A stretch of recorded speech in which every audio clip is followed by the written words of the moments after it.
ارماں کو نمن کہ جاں بر فاطمہ قرباں کا نم کو نمن ز فیض حب آلش بشنوے دیں کہ دل را تاز چوں بستاں کو نمن اگر باشی محب ہر صحابی ازاں پس در نکو کاراں حسابی نئے تو از مقام صحبت آگا بگویم این تمہیں داری خرابی تم اپنے کو سپرد حق بسد کے دل اگر کر دو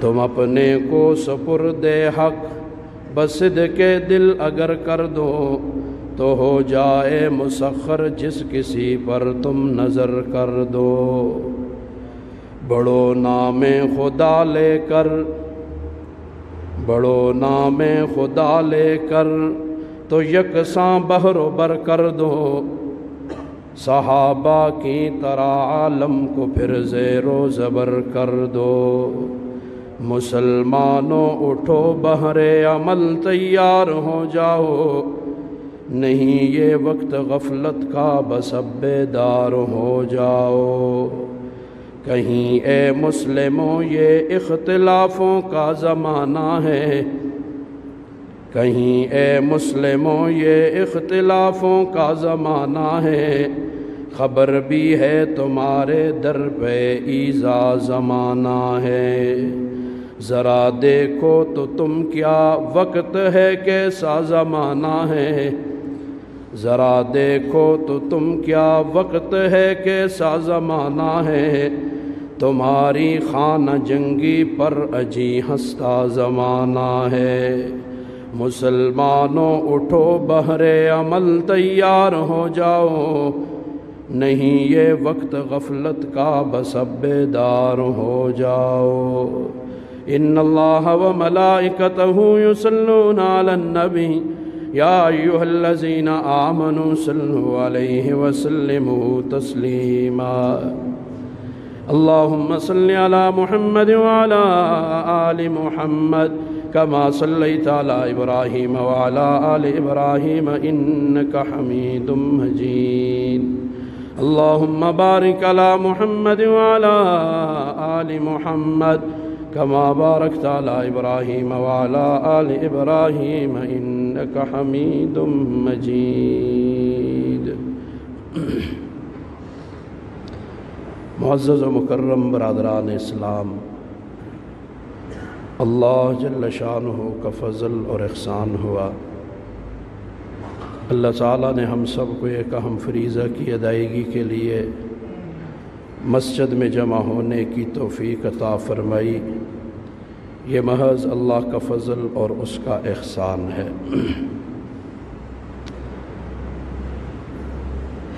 گزشتہ جمعہ 2 احادیث مبارکہ آپ کے سامنے پڑھی تھی اور یہی آیت کریمہ جس کا ابتدائی حصہ آپ کے سامنے تلاوت کیا گیا آیت کریمہ پر تو آپ بات پچھلے جمعوں میں سن چکے آج انہی 2 احادیث مبارکہ پر کچھ عرض کرنے کا ارادہ ہے بطور تمہید کے ایک بات سمجھ لیں اور جیسے مثل مشہور ہے کہ بس جمعے کا بیان ایک کان سے ڈالیں گے دوسرے سے نکالیں گے یہ روش اب ترک کر دی جائے اور بطور سبق کے اور قرآن و سنت کے علم کو حاصل کرنے کی نیت سے یہاں آیا جائے یہ آپ کو سبق پڑھا رہا ہوں صرف جمعے کی تقریر یا پیشہ ورانہ واعظ اور خطابت کرنا مقصد نہیں ہے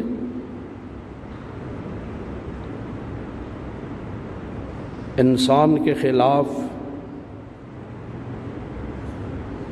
سازشوں کی تاریخ اتنی ہی پرانی ہے جتنا انسان کی اپنی تاریخ پرانی ہے۔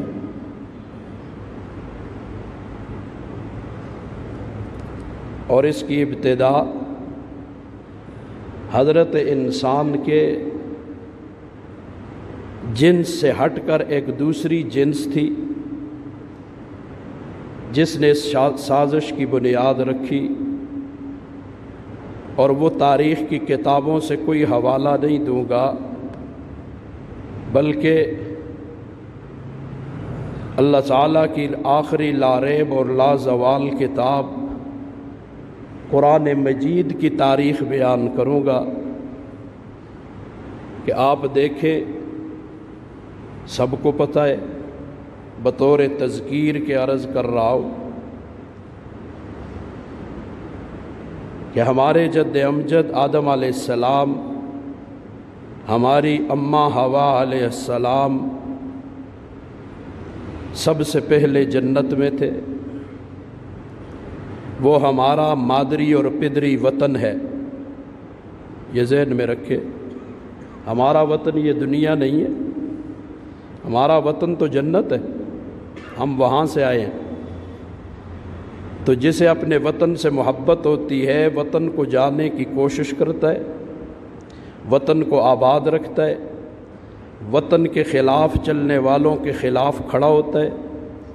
لہٰذا ہمارا سب سے پہلا دشمن شیطان، اس نے سازش چلی اور قسمیں کھا کر ہمارے باپ اور ماں سے کہا میں تمہارا خیر خواہ ہوں۔ یاد رکھنا، دشمن چور جب چوری کرنے آئے تو کبھی اعلان نہیں کیا کرتا میں چور ہوں اور چوری کرنے آیا ہوں۔ دشمن اعلان کر کے نہیں آتا۔ اس نے بھی اس اللہ کے نام کے واسطے اور قسمیں کھائیں دھوکہ دینے کے لیے، اور پھر ہمارے والدین کے جنت سے نکلنے کا سبب بنا۔ اللہ تعالیٰ نے اس کی اس سازش کی وجہ سے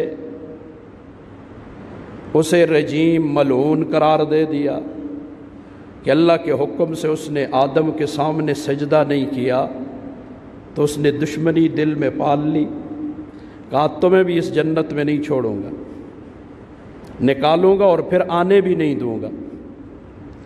قرآن پڑھیں، یہ سارے واقعات مختلف جگہوں میں مختلف انداز سے اللہ نے بیان کیے۔ اس نے قسمیں کھا کے کہا میں انہیں ضرور بالضرور گمراہ کروں گا، آرزوئیں دلاؤں گا، یہ کروں گا وہ کروں گا۔ سارا قرآن اٹھا کے دیکھیں، یہ قرآنی تاریخ ہے، انسانوں کی لکھی ہوئی تاریخ نہیں ہے، یہ اللہ کی بتائی ہوئی تاریخ ہے جس میں شک شبہ نہیں ہو سکتا۔ اب پہلے تو جن سے مخالف تھا، شیطان اور جن سے، آگ سے بنایا اللہ نے، ہم اور جن سے، لیکن اس نے محنت کر کے ہماری جنس میں سے اپنے پیروکار پیدا کر لیے، پھر اس کے ساتھی بن کر انبیاء کے مقابلے میں آتے رہے، قرآن پڑھتے رہیں۔ میں اگر ادھر جاؤں تو جو کہنا چاہ رہا ہوں وہ رہ جائے گا۔ حتیٰ کہ آقا دو عالم صلی اللہ علیہ وسلم، امام الانبیاء، خاتم الانبیاء محمد مصطفیٰ صلی اللہ علیہ وسلم تشریف لائے۔ دشمن کی چالیں اس وقت بھی ختم نہیں ہوئی۔ دشمن نے اپنے لوگ ظاہراً کلمہ پڑھا کے منافقوں کی شکل میں حضور کی نماز کی صف میں پیچھے کھڑے کر دیے، ساتھی بنا دیے، زیادہ دور جانے کی ضرورت نہیں۔ جب ان سے کہا جائے زمین میں فساد نہ مچاؤ تو وہ کہتے ہیں ہم تو بڑے مسلح ہیں، ہمیں تو فساد ختم کرنے والے۔ سورہ بقرہ کی ابتدائی ایک 2 رکوع پڑھ لو تمہیں یہ ساری چیزیں سامنے نظر آ جائیں گی۔ ہم تو اصلاح والے لوگ ہیں، ہم تو فساد والے نہیں۔ اور اپنے یاروں سے جب ملتے تو ہم تو تمہارے ساتھی ہیں بھائی، وہاں تو ہم ویسے جاتے ہیں۔ یہ سازشیں اور اندر کا کفر چلتا رہا، یہ نہیں کہ آج ختم ہو گیا، آج بھی چل رہا ہے۔ پہلے یہ تھا کہ کافر ایسا کرتا تھا، پھر آخری امت کے لیے کافروں نے ہمارے اندر ایسے لوگ پیدا کر دیے ہر لحاظ سے دیکھا جائے۔ پہلے کافر اپنی بچیوں کو ننگا کرتے تھے اور مسلمانوں کے سامنے کھڑا کرتے تھے تاکہ ان کی نگاہیں گندی ہو جائیں، آسمانی مدد ان سے ہٹ جائے۔ ان کے پادریوں نے انہیں یہ سکھایا تھا۔ تو اب آج کے دور کا کافر اس وقت کے کافر سے زیادہ چالاک ہے۔ آج کے کافر نے مسلمانوں کے اندر ایسی بچیاں پیدا کر دیں کہ جو ننگی ہو رہی ہیں۔ پیٹ پیٹ ہم مر گئے، سننے کے لیے کوئی تیار نہیں۔ ہم کے تھک گئے، پھر کچھ واقعات رونما ہوتے ہیں تو پھر سب کو پھر مگرمچھ کے آنسو بہانے کے لیے سارے آ جاتے ہیں۔ تو ہم تو کہتے ہیں اللہ نے مرد اور عورت کے لیے جو قیود لگائی ہیں، مرد اور عورت کے لیے جو ضابطہ اخلاق متعین کیا ہے، کیوں نہیں مانتے اسے؟ نہیں مانو گے، کافروں کی بتائی ہوئی ترتیب پہ چلو گے تو انجام ایسا ہی ہوگا۔ رات میں ایک سفر سے آ رہا تھا تو ساتھیوں نے کہا کہیں لاہور میں کہاں کوئی عورت ہے، اس گاڑی پتہ نہیں خراب ہوئی، تحقیق تو ہے نہیں۔ بہرحال وہ کچھ بات کرنے لگے، میں نے کہا فضول ہے، آپ سے بھی کہتا ہوں جب تک آپ کو کسی واقعے کی پوری تفصیل معلوم نہ ہو، کوئی بھی رائے قائم کرنے سے اپنے آپ کو بچاؤ۔ فیس بک آتے آ گئی شروع ہو جاتے ہیں اس پر۔ میں ہاتھ جوڑ کے کہتا ہوں نہ آج تک کسی کو رائے دی ہے، نہ ہم دیتے کہاں پر، فیس بکوں پر۔ ہم تو اللہ بچائے ہیں ہی دور ہیں، نہ واٹس ایپ پر، کسی پر نہیں۔ جس کو بہت شوق ہے ہمارے سامنے آ کے بیٹھے بات کرے۔ وہ اس حیثیت کا ہے بھی یا نہیں کہ اس سے بات ہو سکتی ہے؟ نہیں، وہاں پتہ نہیں وہ ہے کون ہے، اس کی اصلیت کیا ہے، اندر سے یہودیوں کا اعلی ہے یا خود یہودی ہے، عیسائی ہے۔ مسلمانوں میں انتشار کے لیے ایسی خبریں آ جاتی ہیں، وہ کوئی خبر بنا کر پوسٹ لگا دیتے ہیں تو پھر اس کو مشہور ہم خود کرتے ہیں، اولے جی اتنی لعنت بھیجو، اتنی لعنت بھیجو۔ نہ لعنت بھیجو یار، جو لعنتی ہیں ان پر اللہ لعنت بھیجے گا۔ میری تیری لعنت کا محتاج اللہ نہیں کہ ہم کہیں گے تو لعنت آئے گی۔ آسان ہے جنت دوزخ، آسان ہو گئی، فیس بکوں پہ بکتی ہے۔ اللہ کے لیے ان کاموں کو چھوڑ دو، کل قیامت کو اللہ کے دربار میں سب کچھ ثابت کرنا پڑے گا۔ واقعہ کراچی میں ہوتا ہے، مجھے پتہ ہے ہی نہیں، یہاں میں بیٹھا اس پر رائے زنی کر رہا ہوں۔ کیوں کر رہا ہوں؟ اپنے آپ کا تو مجھے پتہ نہیں، میں اپنے دل کو اچھی طرح جانتا ہوں۔ میرے من میں کیا کچھ ہے میں اپنے آپ کو جانتا ہوں۔ میں نے اپنے خلاف تو کوئی رائے کبھی قائم نہ کی۔ کل ساتھیوں کو ہلکے میں بتا رہا تھا، رات سونے سے پہلے ایک محاسبہ ضرور کیا کرو، جتنا علم میرے پاس ہے رات سونے سے پہلے اس علم کا محاسبہ کرو، اس کی روشنی میں دیکھو کہ اللہ نے مجھے کتنے کام کرنے کا حکم دیا ہے اور کتنے کاموں سے روکا ہے۔ میں نے ان میں سے کتنے کام آج کے دن میں کیے ہیں اور اللہ کے منع کیے ہوئے کتنے کاموں سے رکا ہوں۔ ہم سے یہ پوچھا جائے گا۔ ہم کسی اور کام میں لگ گئے ہیں، دشمن نے ہمیں پتہ نہیں کہاں سے کہاں پہنچا دیا، فضولیات میں لگ گئے، قرآن ہاتھوں سے گئے، احادیث رسول گئی، نیکی کی باتیں گئیں، رات دن سارے اسی کام پہ لگے ہوئے ہیں اور اسی پہ جنت تقسیم ہو رہی ہے، اسی پہ کشمیر فتح ہو رہا ہے، اسی پہ یہودیوں کو پتہ نہیں ہم کہاں سے نکال کے کہاں پہنچا رہے ہیں۔ اللہ کے بندو یہ کام نہ کرو، دشمن کی چالوں کو سمجھو۔ اللہ اکبر۔ تو دشمن ہمیشہ ایسے لوگ پیدا کرتا ہے۔ تو سب سے پہلی بات، ہم مسلمان ہیں۔ سبق شروع، ہم کون ہیں؟ الحمدللہ کہو الحمدللہ۔ میرے بارے میں فیصلہ میرا رب لوگوں کے ذہن اور نیت پر نہیں کرے گا، میرے اعمال، کردار اور نیتوں پر ہوگا۔ آپ جو مرضی، آپ مجھے اچھا کہیں، اللہ کے ہاں میں برا ہوں، آپ کی نیتوں پر فیصلہ نہیں ہے، میری نیت پر فیصلہ ہوگا۔ آپ مجھے برا کہتے رہیں، میں اللہ کے ہاں اچھا ہوں کہتے رہیں، کوئی فرق نہیں پڑے گا۔ جب انسان ان چیزوں تک پہنچ جاتا ہے، اللہ ہر مسلمان کو خود احتسابی کی توفیق عطا فرمائے۔ جب ہم اس جگہ کو پہنچ جائیں گے، پھر کیا ہوگا؟ نہ کسی کی تعریف سے ہم چوڑے ہوں گے، نہ کسی کی مذمت سے ہمیں تکلیف ہوگی۔ اب دنیا تعریف کرے یہ بھی برابر، دنیا بے عزت کرے یہ بھی برابر۔ اللہ اکبر۔ ہم مسلمان ہیں الحمدللہ،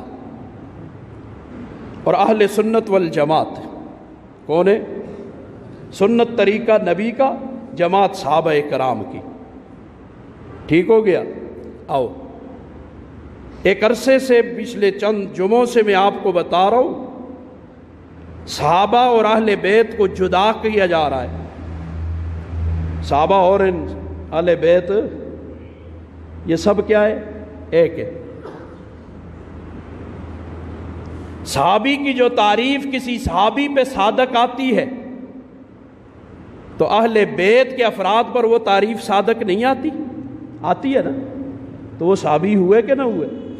وہ صحابی بھی ہوئے ایک مقام، وہ گھر والے بھی ہوئے، حضور کے ساتھ نسب کا تعلق بھی ہوا۔ سارے نسب اور حسب قیامت کے دن ختم ہو جائیں گے، ایک محمد صلی اللہ علیہ وسلم فرماتے میرا حسب نسب باقی رہے گا۔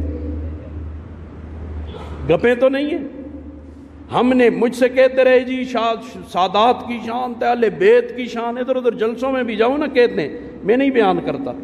آپ دیکھتے ہیں، مجھے سنتے ہیں، ایک عرصے سے سن رہے ہیں، کیوں نہیں کرتا؟ وہ ساتھی کہتے ہو جی کی نہ کر دیو، میں جنیا میں بھی سید ہاں، اللہ دا فضل ہے، مڑا اپنا کمال کوئی نہیں، یہ میرے رب کا کرم، اس نے سید گھرانے سے پیدا کیا، یہ اس کا فضل ہے۔ تو پھر میں اگر کہوں گا تو لوگ آپ سے ناپا جو کہ کر دو جی مڑی قدر کرو تو مڑی عزت کرو۔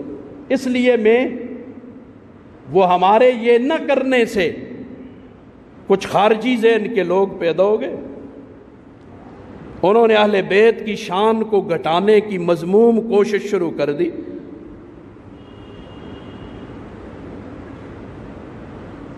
تو اہل بیت کو دوہری نسبت حاصل ہے، یہ ذہن میں رکھنا۔ اور یہ فضل اور فضیلت بعض علماء نے کہا اہل بیت کے لیے یہ تھوڑی ہے کہ ان پر جب تک درود نہ پڑھو تو تمہاری نماز نہیں ہوتی۔ ایسا ہی ہے کہ نہیں؟ ادھر تم نماز میں کہتے ہو اللہم صلی علی محمد وعلی آل محمد، باہر نکل کے کہتے ہو کوئی آل شال نہیں۔ مجھے بتا تیری مسجد والی بات پہ یقین کروں یا باہر والی بات پہ یقین کروں؟ اگر تیری مسجد والی بات سچی ہے تو تیری باہر والی بات پھر جھوٹی ہے، اگر تیری باہر کی سچی ہے تو مسجد میں جھوٹی ہے، تو جھوٹے شخص کا کوئی اعتبار کیا جا سکتا ہے؟ جھوٹ تو ایسی لعنت ہے، اس پہ بھی ایک بات عرض کر دوں، جھوٹ ایسی لعنت ہے، ہمارے بچپن سے ہمارے دل میں والد صاحب نے یہ بات بٹھائی تھی، آج بھی نقش کل حجر ہو گئی۔ وہ کہتے تھے، ہمیں سمجھاتے ہوئے کہتے، اللہ ان کی قبر کو نور سے بھرے، صاحب نسبت لوگ تھے نا۔ آج کل تو بھاجی 2-4 کتابیں پڑھیاں، ان کا قبر سے اللہ والوں سے کوئی تعلق تو ہے نہیں ہے، صاحب نسبت تو ہوتے نہیں، بس شروع ہو جاتے ہیں۔ اللہ ہمیں بچائے۔ ہمارے بڑوں نے سبق یہ پڑھایا تھا، حضرت شیخ کے ملفوظات میں سے ہے، وہ فرمایا کرتے تھے اکابر کا دامن کبھی نہ چھوڑنا۔ اکابر کا دامن، وہ ہم سے زیادہ قرآن حدیث جانتے تھے، وہ ہم سے زیادہ دین کو سمجھنے والے تھے، نئی نئی تحقیقات آ رہی ہیں۔ اللہ اکبر۔ وہ فرمایا کرتے بیٹو یاد رکھنا، زنا کوئی کرے تو اس کی سزا اللہ نے مقرر کی ہے؟ ہم کہتے جی۔ چوری کرے تو اس کی سزا اللہ نے مقرر کی ہے؟ جی۔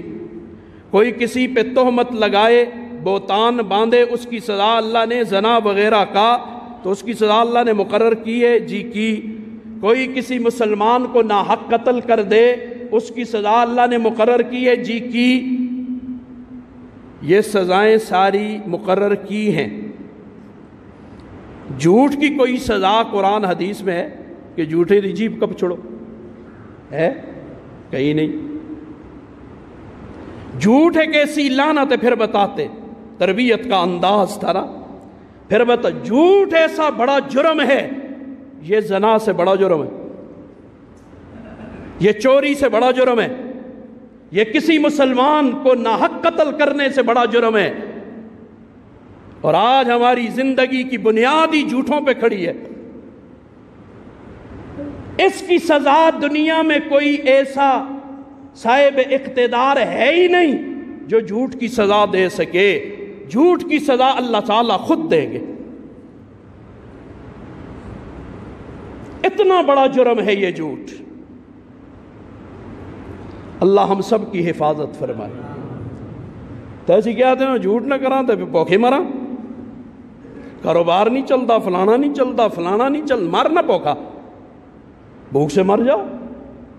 اللہ کے سامنے مرنا نہیں ہے بھی ہے نا، جھوٹ بولے تو زندہ رہیں گے؟ بولو نا، دلیلیں ایسے دیتے ہیں او جی پوکھے مر بھوک پوکھا نا، کس نے کہا ہے زندہ رہے؟ مر جا بھوک سے۔ کیا جھوٹ بولیں گے تو ہم زندہ رہیں گے؟ غیبت کریں گے تو ہم زندہ رہیں گے؟ بولنا۔ زنا کریں گے ہم زندہ رہیں گے؟ گانے سنیں گے ہم زندہ رہیں گے؟ جتنی بدماشیاں یہ ساری کریں گے تو کیا موت نہیں آئے گی؟ موت تو ویسے بھی آئے گی، جب آئے گی تو اللہ کے سامنے سرخ رو ہو کے کیوں نہ جائے کہ یا اللہ جھوٹ کرتے تو سب کچھ مل سکتا تھا، عزتیں بھی ملتی، شہرتیں بھی ملتے، لوگ واہ واہ بھی کرتے، لوگ ہاتھ بھی چومتے۔ ہم نے جھوٹ نہیں بولا، موت کو گلے لگایا ہے۔ ہم نے جھوٹ نہیں بولا، فقر فاقے کو برداشت کیا ہے۔ تیرے دربار میں آ گئے، تو دلوں کے حال سے واقف۔ مر جا پوکھا، کس نے روکا ہے؟ تو اس لیے اب آؤ دوہری نسبت اہل بیت کو، صحابیت والی بھی اور حضور کے ساتھ قرابت والی بھی، تو دورے اکرام اور جی عزت کے مستحق ہوئے کہ نہیں ہوئے؟ میں نہیں کہتا عزت و اکرام کے مستحق ہیں، یہ حضرت ابوبکر صدیق فرماتے ہیں۔ پڑھ لے احادیث کی کتابوں میں، دیکھ تجھے حضرت ابوبکر صدیق کا یہ قول نہ ملے تو میں مجرم ہوں۔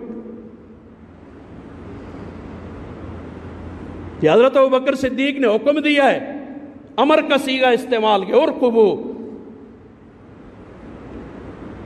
نہ ملے میرے پاس آؤ میں دکھاؤں گا۔ اللہ اکبر۔ آؤ یہ دونوں جدا جدا نہیں، صحابہ اور اہل بیت جدا نہیں، ان کو جدا کرنے کی کوشش کرنے والے نہ اسلام کے خدمتگار ہیں، نہ یہ اسلام کی کوئی خدمت کر رہے ہیں، نہ ریاست پاکستان کی کوئی خدمت کر رہے ہیں۔ یہ ملک بھی ہمارا ہے، اس کی حفاظت بھی ہماری ذمہ داریوں میں شامل ہے۔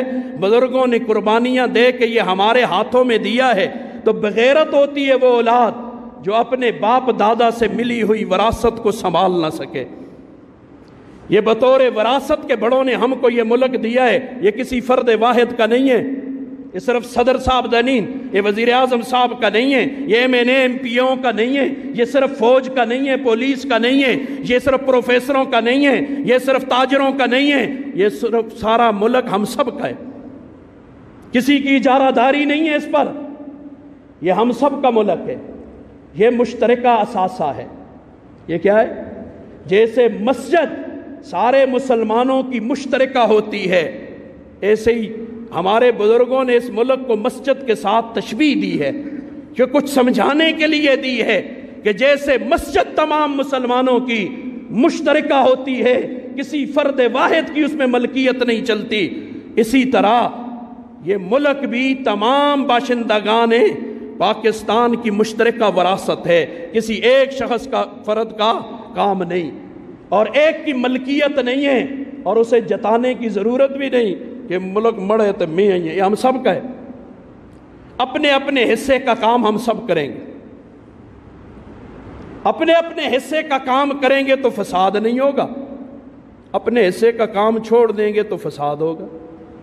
ٹھیک ہے، سمجھو، پولیس کا اپنا ایک کام ہے نا، تو فوج دے کماں میں انگلیاں مارے، خیر ہو گئی سی نہیں ہوندی نا، فساد آئے گا۔ اور آسان کرو، یہ اکھی آگے کیوں دے باپڑ جس کو سیاست، یہ ہے نا، آنکھ کے آگے بال ہے نا، ان کا کام کیا ہے؟ یرا اے باہرو گرد و غبار آئے، آندھی طوفان آئے تو کوئی چیز ایسی موزی آنکھ میں جانے سے روکے، اس کا کام یہ ہے۔ کوئی چیز اندر، لیکن یہ خود بال ہی اگر اندر جائے تو آنکھ کو نقصان دیتا ہے نہیں دیتا، حالانکہ یہ اس کا محافظ تھا، لیکن یہی بال اندر چلا جائے تو آنکھ اڑکتی ہے نہیں اڑکتی، سرخ ہو جاتی ہے، اس میں پانی آ جاتا ہے۔ تو یاد رکھنا، اے آنکھ کے اس باپڑ کا کام یہ ہے کہ تو اس آنکھ کی حفاظت کر، تو اکھی در جلسی تو آنکھ کے لیے نقصان دہ ہوگا۔ یہ مرے ملک میں فساد اس لیے، جس کا جو کام ہے وہ اپنا کام کردہ نہیں، اور ساری دنیا دے کام اس اپنے سے ملائے دے۔ اپنے اپنے کام سے ہم کام رکھیں، کوئی فساد نہیں، کوئی پریشانی نہیں، کوئی حالات خراب نہیں۔ ہم نے دوسروں کے کاموں میں انگلیاں شروع کر دی، اس لیے استے ملک دا ہر آدمی فیس بک کا، تو میں تو اس لیے پھر ہاتھ جوڑ کے کہتا ہوں، دیکھو مومن وہ ہے جو اپنے لیے پسند ہو وہ دوسرے کے لیے بھی، نہ اج تک کسا کو کمنٹ کیتا، نہ لائک کیتا، نہ غیر لائک کیتا، ہاں جی، نہ کسا نہ نفرت کیتی، نہ کسا نہ محبت کیتی، کچھ بھی نہیں، کچھ بھی آ گیا نہ سینڈ کیتا، نہ بھیجیا، نہ منگا لیا، کچھ بھی نہیں کرتے ہم۔ تو ہمارے بارے میں فیس بک والے حضرات کیا حکم لگائیں گے؟ جنتیاں کہ دوزغیاں؟ ذرا ہمیں بتا دو نا، ہم تو یہ چیزیں استعمال نہیں کرتے، تو ہمارے بارے میں کیا حکم ہے؟ دنیا کو پیٹ پیٹ مر گیا، وہ پتہ نہیں ایسے عذاب آ گئے، جان بچاتے ہوئے بھی نہیں بچ سکتی، فوٹو بھی کٹ دیں، ویڈیو بھی بنا دیں، ڈھک ڈھک مر گیا۔ تو انشاءاللہ میں نے چونکہ روکا ہوا ہے، جو بنائے گا تو عند اللہ اسے پکڑ ہوگی، اور اللہ کو جواب میری ویڈیو کی وہ دے گا۔ کسی سے ڈکی چھپی بات نہیں، میں ان چیزوں کو پسند نہیں کرتا۔ میرے اس گناہ کا جواب وہ دے گا، اسے دینا پڑے گا جس نے یہ کام کیا ہے، میں نے روکا ہوا ہے۔ اللہ اکبر۔ نہ شہرت چاہیے، نہ شہرت ہم مانگتے ہیں، نہ کبھی دعا کی ہے اس کے لیے، نہ کبھی ہم نے اللہ سے کبھی نہیں مانگی، تو تم سے کیا مانگیں گے شہرت ہم؟ جتنا آدمی گمنام ہو اتنا ہی آرام میں ہوتا ہے، جتنا اجنبی ہوگا کوئی پہچانتا ہی نہیں، بے عزتی اتنی کاٹو سی، جتنا مشہور ہوگا اتنا بے عزت ہوگا۔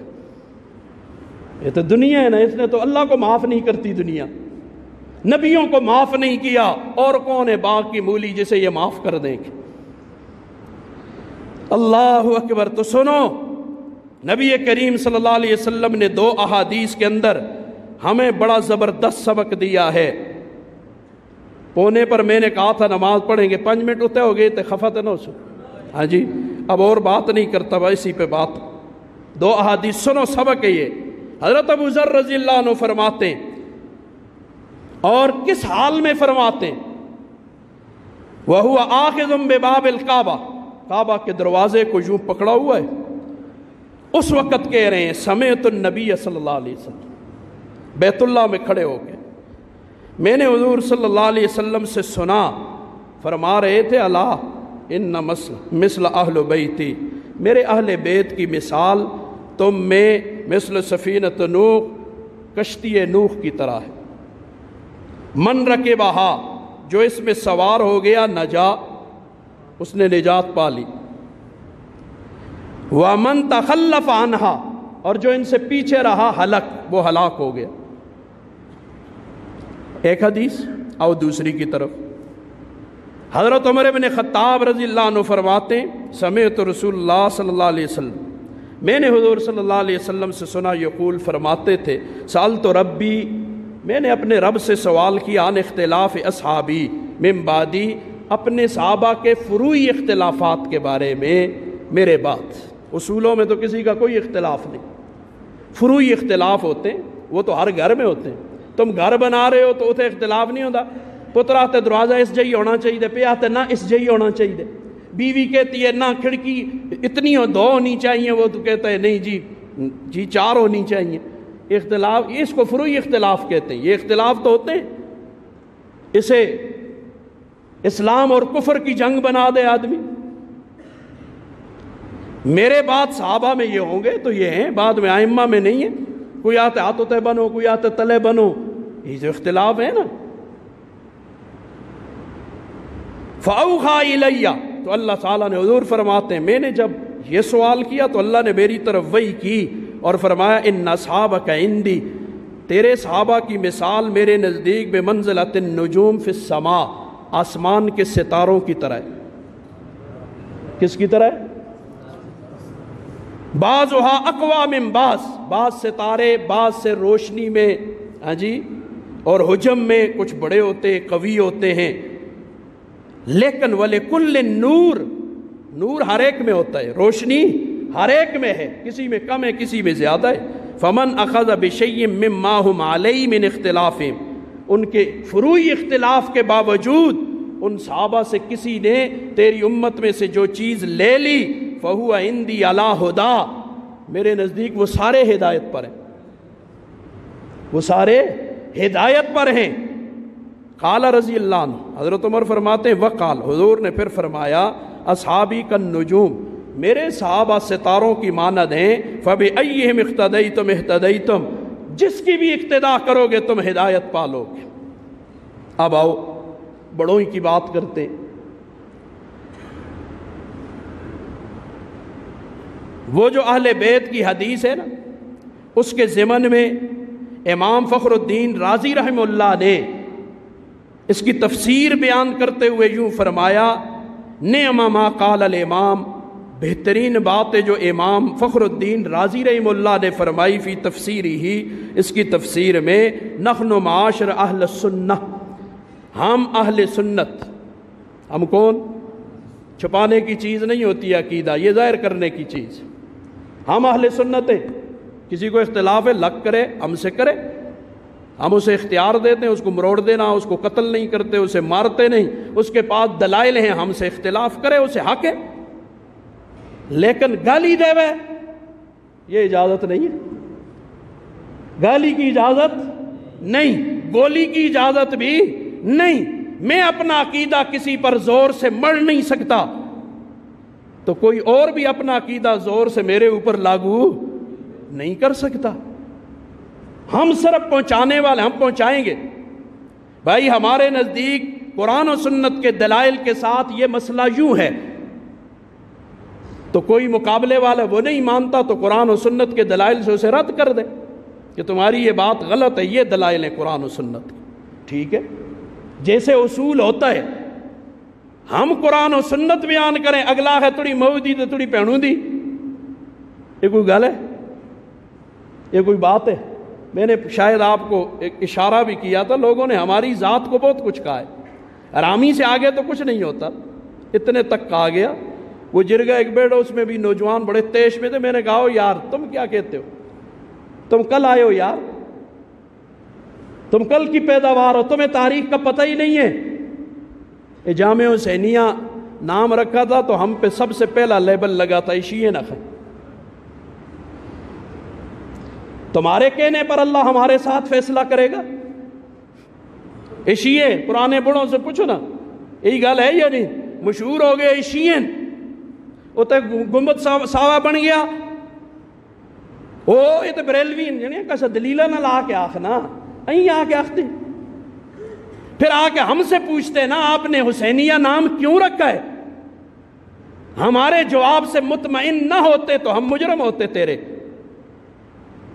آسان سی بات ہے، حسین اساں دن یا کچھ اوری دن نہ مندے حسین کو، کون ہے؟ نبی کے نواسے، جنت کے سردار ہیں، تو ہمارے ہیں یا کسی اور کے؟ تو ان کے نام سے تکلیف کیوں ہوتی ہے؟ ہمیں تو کسی صحابی کا نام ہمارے سامنے لے لو، ہمارے چہرے کا رنگ بدلا ہوا نہیں دیکھو گے، لیکن ہم نے بہت محسوس کیا ہے، ظاہر نہیں کیا۔ بہت ساروں کے سامنے علی کا نام یا اس کے بیٹوں کا نام آ جائے تو ان کے چہروں کے رنگ بدل جاتے۔ کیوں؟ تم 1000 مرتبہ، ایک مرتبہ ہم گئے ہوئے تھے، والد صاحب بھی تھے گجرات میں، ہمارے شیخ زادے ہیں، رات ان کے پاس ٹھہرے تو کوئی باتوں میں چل گئی، تو ایک ڈرائیور اللہ خوش رکھے، امیر جی تبلیغی جماعت کے ساتھ بھی بڑا وقت لگا ہوا ہے، تو ہماری وہاں باتیں لگ گئیں حضرت امیر معاویہ رضی اللہ عنہ کے حوالے سے۔ تو وہ پھر بعد میں ہم جب آ رہے تھے تو ڈرائیور مجھے کہتا ہے، حضرت آپ باس مباحثہ ہو رہا تھا لیکن آپ کے چہروں کا رنگ نہیں بدلا ہے۔ میں نے کہا جو ہماری زبان پہ وہی ہمارے دل میں، رنگ ان کا بدلا جاتا ہے جن کے دل میں کچھ ہوتا ہے اور زبان پہ کچھ ہوتا ہے۔ ہم نے عقیدہ ڈنکے کی چوٹ پہ بیان کیا ہے، کرتے رہیں گے۔ جس کو اختلاف ہے دلائل کے زور پہ ہم سے اختلاف رکھے، گالی نہیں سنیں گے، گالیاں نہیں، ہمارے بڑوں نے ہمیں گالیاں نہیں سکھائیں۔ گالی دینا یہ کہاں کی، جس کے پاس دلیل کوئی نہ ہو وہ گالی دیتا ہے۔ دلیل سے بات کرو، ہمارے سر آنکھوں پہ اختلاف کا حق ہے، اظہار رائے کا حق ہے، اظہار رائے۔ جی آج اسی کو بنیاد بنا کر مغرب کا یہ بدبودار نعرہ، اظہار رائے کا حق ہر ایک کو حاصل ہے، تو اظہار رائے کا حق ہر ایک کو حاصل ہے۔ تو اسی اور امریکے کو صدر کو 5000 گالیاں کڑا تو ہمارے خلاف کارروائی کریں گے نا۔ اپنے ملک کے صدر کو ہم کچھ کہہ دیں، جی اظہار رائے جی مجھے حق حاصل ہے، ہیومن رائٹ میں سے میں اظہار حق کروں۔ اظہار حق کے لیے بھی کچھ حدود اور قیود ہوتی ہیں۔ میں آپ کے دروازے پہ جا کے گالیاں نکالوں آپ کو تو اور کہوں جی اظہار حق کیا ہے میں نے، رائے کا اظہار کا مجھے حق حاصل ہے، تو آپ کتنا برداشت کریں گے؟ شاہ صاحب نہ کرو جی، منت کر دیں جی، نہ کرو جی، جدو نو سی تو پھر باں کرنچ سو ہوتا نا، کھلو تھوڑی منت کر دیں تو اگو پھر اور ہی کام کر دیں۔ اظہار حق کے، اظہار رائے کے بھی کچھ حقوق ہوتے ہیں، کچھ ضوابط اور اصول ہوتے ہیں۔ یہ تو نہیں آ رہی ہے کہ کو ہر اجازت دے دی جائے، یہ تو پھر حق چوراں دا حق ہی مار دو اگر وہ چوری کرتا ہے نا، اس حق نہیں نا۔ ہر آدمی کو اپنی زندگی آزادی سے گزارنے کا حق ہے۔ باہروں کوئی کڑی جلدی ہوئے، اب شور کیوں کر رہے ہو؟ اگر کسی نے پکڑ کر اس عورت کے ساتھ غلط کاری کی ہے کیوں شور مچا رہے ہو؟ اس نے جی یہ ہیومن رائٹس ہے، یہ بندوں کے حقوق میں سے، جیسے چاہیں اپنی زندگی گزاریں۔ ہم تو کہہ کے تھک گئے، ہماری بات کوئی سنتا ہی نہیں، نہ سمجھتا ہے، فتوے لگا دیتے۔ بات کو پہلے سنو سمجھو پھر فتویٰ لگاؤ۔ اللہ اکبر، زمانے سے ہم پیٹ رہے ہیں۔ اظہار رائے کے کچھ حدود ہوتے ہیں، کچھ قواعد ہوتے ہیں، کچھ ضابطے ہوتے ہیں۔ اس طرح کھلی چھوٹ دو گے تو تم بچ نہیں پاؤ گے۔